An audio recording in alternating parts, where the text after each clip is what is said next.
Toughest exam है India का, UPSC, उसकी 2.5 लाख की फीस को हम 7,500 में कर दिए। और सेम बहुत बढ़िया, वेरी गुड।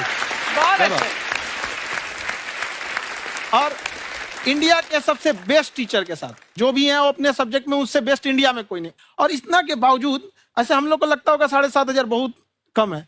एक लड़की ने कहा कि सर शाम वाले बैच को ना मॉर्निंग में कर दीजिए। हम कहे बाबू तो इतना सबके इंडिविजुअल से तो बैच ट्रांसफर नहीं, तो क्या प्रॉब्लम है? उसने कहा ना शाम में हमको दूसरे के यहाँ बर्तन मांजने जाना होता है। तो हम लोग को लगता है कि जितना ये तकलीफ इससे कई गुना जाते हैं। और कई बार तो ऐसा लगता है कि वो भी ना ले। एक लड़का बेचारा नदी से बालू निकालता था और वो बालू को भरता था, फिर नाव बालू को किनारे लेके बेचती थी और वो बालू भरता था, उससे मेरी फीस ले आया। हमारा हाथ कांप गया, हम कैसे फीस ले लेंगे यहाँ पर। बहुत बढ़िया। उसी दिन हमने ये प्रण लिया था कि भारत का कोई भी बच्चा उसके सफलता में पैसा उसकी बाधा नहीं बनेगी, चाहे उसको जितना भी पढ़ना रहे यहाँ पर। क्या बात। और अर्चना जी, मैं इनके बारे में एक बात, खान सर आपके बारे में मैं एक बात कहना चाहता हूँ। इनका जो स्टार्टअप है ये बूटस्ट्रैप्ड है। अच्छा। मैं साधारण भाषा में बता देता हूँ, ये सेल्फ फंडेड है। इन्होंने अभी तक किसी और से पैसा नहीं लिया है। ये इन्वेस्टर के पैसे से नहीं, इन्होंने खुद इसको बिल्ड किया है। और बल्कि इतना स्ट्रॉन्ग स्टार्टअप है ये कि मैं कहूंगा कि अगर इन्वेस्टर्स को इन्वेस्ट करना हो तो मैं इंडोर्स करता हूँ ऐसे स्टार्टअप्स को। यही सब चीजों को देखते हुए कई लोगों ने धमकी भी दिया था वहां पर। अच्छा। और उसके बाद बम चला दिए और 7-8 बम चला दिए और कुछ ब्लास्ट हुआ। एक बेचारा नया लड़का आया था एडमिशन लेने के लिए, उसकी स्कूटी उड़ा दिया। वो आया था, कहा कि सर हम तो पढ़ने आए थे, हमारा स्कूटी उड़ गया। हमारी ऑफिस उड़ा दिए सब। एक तो पास में आके गिरा और नहीं फटा वो।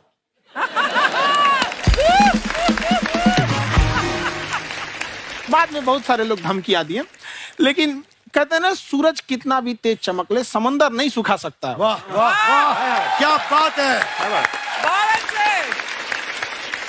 मैम एक्चुअली ये फीस कम करने का एक और रीजन है।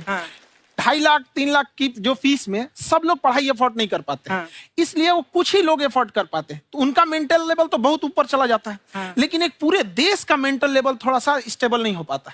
तो जब फीस कम रहेगी तो हर वो लड़का तैयारी करने के लिए आगे आएगा जिसका सपना है देश के लिए कुछ करने का। सीटें लिमिटेड हैं, उन्हें को मिलेगी, लेकिन जिन्हें नहीं मिलेगी उसे मिलेगा देश का एक जिम्मेदार नागरिक। तो इस देश को बदलना। हम लोग विश्व गुरु कहे जाते थे, क्यों? क्योंकि दुनिया से लोग हमारे यहाँ पढ़ने आए थे। चाइना से हैंसांग आया, फायान आया, आज कोई नहीं आता है। हम लोग का उद्देश्य एक समय आएगा जो फिर आएंगे यहाँ पढ़ने के लिए। क्या बात है सर। पर आप देखो अर्चना जी, सबसे ज्यादा आईपीएस आईएएस बिहार से निकलते हैं। आप देखो पढ़ाई लिखाई में पॉलिटिशियन बहुत बड़े बड़े निकले हैं। तो ऐसा नहीं है, हर जगह ऑप्शन भी नहीं है वहाँ पे, इंडस्ट्री नहीं है, खेती करेगा तो कोई खास वो नहीं रहे, ऑप्शन भी नहीं है। सही बात है। बिहार की मिट्टी में एक चीज है, जिद तो बहुत जबरदस्त है। कुछ भी नहीं रहेगा तो सब कुछ पाने का उसको जिद रहेगा, करके भी दिखा देगा। वहाँ पे कर देंगे हम यहाँ पे। विवेक सर, आपके बारे में हमने सुना एक बार आप संन्यास लेने चले गए थे। कौन वापस लेके आया आपको? फिर कहाँ तक पहुंच गए थे आप? नहीं, मैं एमबीए की पढ़ाई के बाद मैं ये सोचा था कि अपना जीवन भगवान की सेवा में समर्पित कर दूं। अच्छा जी। बहुत साल मैं वृंदावन में रहा था और गुरुकुल में रहा था। अच्छा। और वहाँ सेवा करना, बहुत अच्छी शिक्षा मिली। मैं बोलता हूँ मेरी असली एमबीए वही थी, मोस्ट ब्यूटीफुल एसोसिएशन। और मैं वहाँ भगवत गीता पढ़ी, जहाँ मुझे गीता से लगाव हुआ। तो मेरे गुरुजी का आदेश था कि आप भगवत गीता को बिजनेस मैनेजमेंट के साथ जोड़ के देश दुनिया में बताओ। मेरे को लगा बड़ा मुश्किल काम है। मैंने बाद में देखा कि डॉक्टर स्टीफन कॉवी, जिनकी किताब है 7 habits of highly effective people, आप सबने पढ़ी होगी, उन्होंने बोला मैंने 7 हैबिट भगवत गीता से लिए। और हमारे देश के लोग ऐसे हैं जो मेरी किताब पढ़ते हैं, जो कि 3.5 मिलियन कॉपीज बिक चुकी हैं, और भारत में भगवत गीता नहीं पढ़ते। तो मुझे लगा कि मैं गीता विद मैनेजमेंट के ऊपर आकर के बातचीत करूं। मुझे लगा बहुत कठिन होगा, पर मेरे गुरुजी का आदेश था कि कठिनाई आपको तभी तक दिखेगी जब कठिनाई को देखोगे। तो एक छोटा उन्होंने मुझे बताया, पूछा कि इस कमरे में लाल रंग कितनी जगह है, देखो आप भी एक बार जरा देख के बताओ। 7-8 जगह लाल रंग दिख रहा है यहाँ पे आपको? 1 ये 2, वो लाल रंग टी शर्ट पे 3 4 5, ये लाल हो गया 6, उधर लाल हो गया 7, एप्पल लाल, बिल्कुल ठीक 7। पर जब आप लाल रंग ढूंढ रहे थे तो क्या आपको हरा रंग दिख रहा था? Yes no? नहीं। जब आप लाल रंग ढूंढ रहे थे तो क्या आपको काला रंग दिख रहा था? Yes no? नहीं। नो। जिंदगी भी ऐसी है, जो ढूंढोगे वही मिलेगा, बाकी कुछ नहीं मिलेगा। तो उन्होंने कहा कि आप इसी सोल्यूशन पे फोकस करो और गीता के मैसेज को पहुंचाओ। तो मैं बिजनेस मैनेजमेंट के प्रोग्राम्स कॉर्पोरेट्स में करने शुरू किए, क्योंकि गीता पहला मोटिवेशनल सेमिनार जो पृथ्वी के इतिहास में कपिल जी हुआ वो कृष्ण ने दिया था। पहले मोटिवेशनल स्पीकर इस पृथ्वी के इतिहास के कृष्ण थे, जिन्होंने अर्जुन को रणभूमि में मोटिवेट किया था। बड़ी पेशेंस कृष्ण ने अपने लीडरशिप क्वालिटी से दिखाई। वो मुझसे मुझे बड़ा इंस्पायर किया, वो चर्चा ने इंस्पायर किया और डिस्कशन ने इंस्पायर किया। तो वो डिस्कशन को मैं आज भी लेके चलता हूं अपने साथ। खासर, हमने सुना है आप 5 स्टार में रुके थे कल और नीचे जाके वड़ा पाव खाने गए आप रेहड़ी पे। एक्चुअली क्या है ना कि वहां जो चीजें सीखने को मिलती है ना, खाली पेट और खाली जेब इंसान को जो सिखाते हैं वो किसी यूनिवर्सिटी कॉलेज में नहीं सिखाया जाता। और गरीबी बड़ा बेशरम चीज होती है। तो कहते हैं कि मौत भी तू जल्दी आया कर गरीब के घर में। कफन का पैसा भी खर्च होता है दवाइयां खरीदते खरीदते। हाय हाय हाय, क्या बात है। और खान सर की खासियत ये है कि जिसको तो पढ़ना है, जिसको एजुकेशन चाहिए, वो तो इनका वीडियो देखते हैं। लेकिन वैसे भी कई लोग, जैसे अर्चना जी बात करी थी, कहती मैंने जब देखना शुरू किया तो मैंने बैक टू बैक इतने सारे वीडियोस देखे, क्योंकि आपका जो तरीका जो बोलने में, एक तो इनकी जो टोन है पढ़ाने में, और साथ साथ में जो ह्यूमर आता रहता है, तो उसकी वजह से और भी इंटरेस्टिंग हो जाते हैं आपके वीडियो। शुरुआत में हम लोग जब स्टूडेंट लाइफ में थे, या हम कई स्टूडेंट को भी देखते हैं, वो बेचारे जब थक जाते हैं तो आपका शो देखने लगते हैं। तो शुरू में हमको लगता था जब कि अरे यार हमारी पढ़ाई उसके लिए है, लेकिन पढ़ाई में थक जाता है, शो देख के नहीं थक जाता। तो हमने सोचा दोनों को मिक्स कर देते हैं। तो हमने उसको, और आज आपको पता नहीं हमने भी यही किया है। मिक्स करने। हमारे एजुकेशन सिस्टम में 2 कमी है, एक एजुकेशन की, दूसरा सिस्टम की। आप पटना से है ना? हमें भी पटना पसंद है। बस कोई पटाने वाला चाहिए। नहीं, मजाक नहीं कर रहे हैं। आपका जो चैनल है, हम दिन में 10 बार आपके चैनल को सब्सक्राइब करते हैं। अरे हाँ, और बेल आइकन तो हम इतना जोर से दबाते हैं कि बाकी यूट्यूब वाले बाहर निकल के देखते हैं कि ये कौन है जिसने इनका चैनल इतना जोर से दबा दिया बेल आइकन। बुढ़िया, तो शर्म नहीं आती? आते ही फ्लर्ट शुरू कर दिया ना तूने। तो जाते हुए करते हैं क्या? विवेक जी नमस्ते। आपसे काम था छोटा सा, कर देंगे आप? ये क्यों करेंगे? नहीं गुरुजी, हमेशा आपने वीडियो में कहते हैं कि विवेक से काम लो, विवेक से काम लो। विवेक मतलब दिमाग से काम लो आप। हाँ, तो विवेक जी अपने दिमाग से ही काम लेंगे। बहुत दिमाग है उनके पास। ये देखिए, जो आदमी, आपको मैं बताइए, जो आदमी बिना फिल्म किए कपिल शर्मा शो में आ गया, कितना दिमाग होगा उसके पास। लेकिन एक बात है जिसकी वजह से हम आप तीनों से नाराज हैं। क्यों? क्या बात? हर चीज में मोटिवेट मोटिवेट मोटिवेट क्या होता है? सच कह रहा है, जब भी ये शब्द सुनते हैं हमें लगता है कोई हमें चिढ़ा रहा है।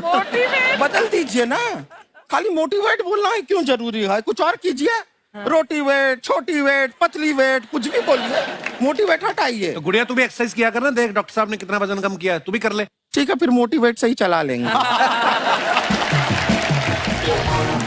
लेकिन मोटिवेशन कोई बुरा बात नहीं है।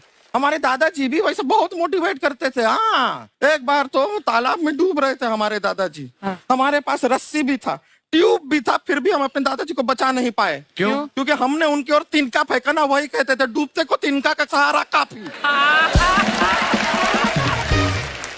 नहीं लगा सहारा, दादाजी बुड़बुड़ बुड़बुड़ बुड़बुड़।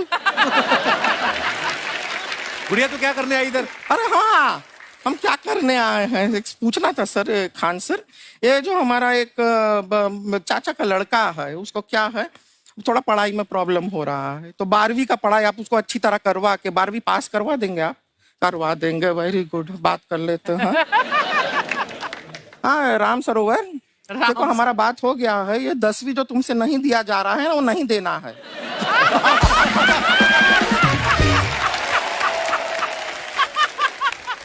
टेंशन नहीं है, 10वीं का खान सर से बात हुआ, ये सीधा 12वीं पढ़ा के पास कर देंगे। अरे ऐसे नहीं होता, पहले 10वीं पास करनी पड़ेगी, फिर 12वीं होगी ना।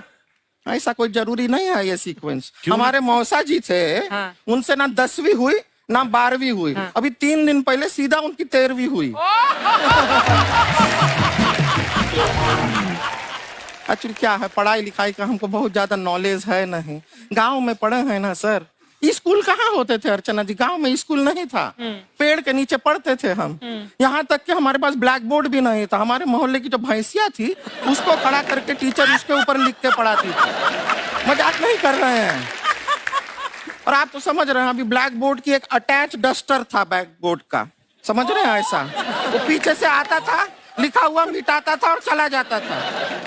ये तो कुछ भी नहीं है। एक बार क्या हुआ, हमारा स्कूल शुरू हुआ, शुरू होते ही 2 महीने के लिए छुट्टियां हो गई। क्यों? ब्लैक बोर्ड ने बछड़ा दिया था ना। तो वैसे आप लोग ना इतने ज्ञानी हैं, सब कुछ जानते हैं। आपसे एक टेक्निकल सवाल पूछे। एक बार ना 4 दोस्त थे, 4 दोस्त, साम दाम दंड भेद। वो डिसाइड करते हैं कि चलो एक गेम खेलते हैं, तो टीम्स बनाते हैं। तो साम दाम ने एक टीम बनाया। इस पे भेद को बहुत गुस्सा आया। पता है क्यों? क्यों? क्योंकि भेद को दंड मिला ना।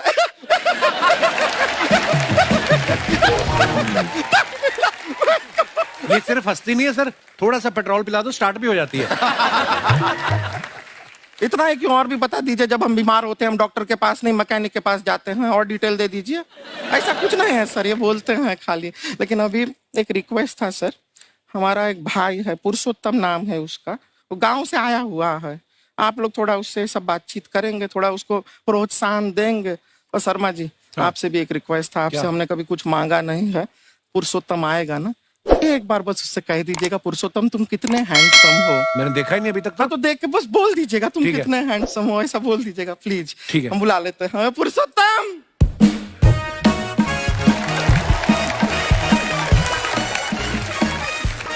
ये पुरुषोत्तम है। वाह, तेरा भाई बड़ा हैंडसम है। है तो हमारे खानदान में सब हैंडसम है, ज्यादा चापलूसी करने का जरूरत नहीं है। देखा हमारा यहाँ पे कितना चलता है। एक नंबर दीदी, एक नंबर। सब लोग हैं, नमस्ते कर दो। ये बड़ा अच्छा लड़का है, गांव में ना भैंस चराता है, इसको थोड़ा मोटिवेट कीजिए ना। नहीं तो मतलब भैंस चराता है तो मोटिवेट करके क्या होगा, शेर चराएगा बाद में। अरे शेर चराएगा तो शेर इसको चर नहीं जाएगा। नहीं नहीं, ऐसे हम खाली कह रहे हैं, तुम्हारा चेहरा थोड़ा बकरी जैसा है ना, तो वैसे ये सब बड़े बड़े लोग हैं। इनको बताओ कहा क्या बनना चाहते हो जीवन में आगे? HR। HR? अरे वाह, देखे कोई बड़ा कंपनी में ह्यूमन रिसोर्स का काम करेगा ये। अरे HR मतलब दीदी Hrithik Roshan. Tiny tin tin tiny tin tin. ना जूता पहनने का काम किया करो, जूता खाने का नहीं। काम किया है, कुछ बड़ा किया है लाइफ में? किया ना दीदी, एक बकरी के बच्चे को बड़ा किया है। तो क्या जिराफ बना दिया बकरी के बच्चे को? अरे कुछ अलग किया है। हाँ दीदी, अलग किया है। वही बकरी का बच्चा भैंस का दूध पीने जा रहा, तो हमने उसको अलग किया है। इससे नहीं होगा, मैं रहने दो, इधर आओ। ये देखो इतना बड़ा बड़ा लोग बैठा है, इनके सामने ऐसा बातें करोगे? इनसे मिलो, इनसे मिलो। विवेक जी तो कितना मार्केट के बारे में भी जानते हैं, मार्केट का कोई सवाल पूछो इनसे। सर परसों जो है मार्केट में हमारी साइकिल गायब हो गई, आपने देखा है क्या? हमारी साइकिल गायब हुई ना? हाँ। इसलिए दिमाग से पैदल हो तुम, पैदल समझते हो। हाँ। चल लोगे? 20 कदम चलोगे? हाँ। हाँ, घूमो जरा, अभी 20 कदम चल के दिखाओ। निकलो।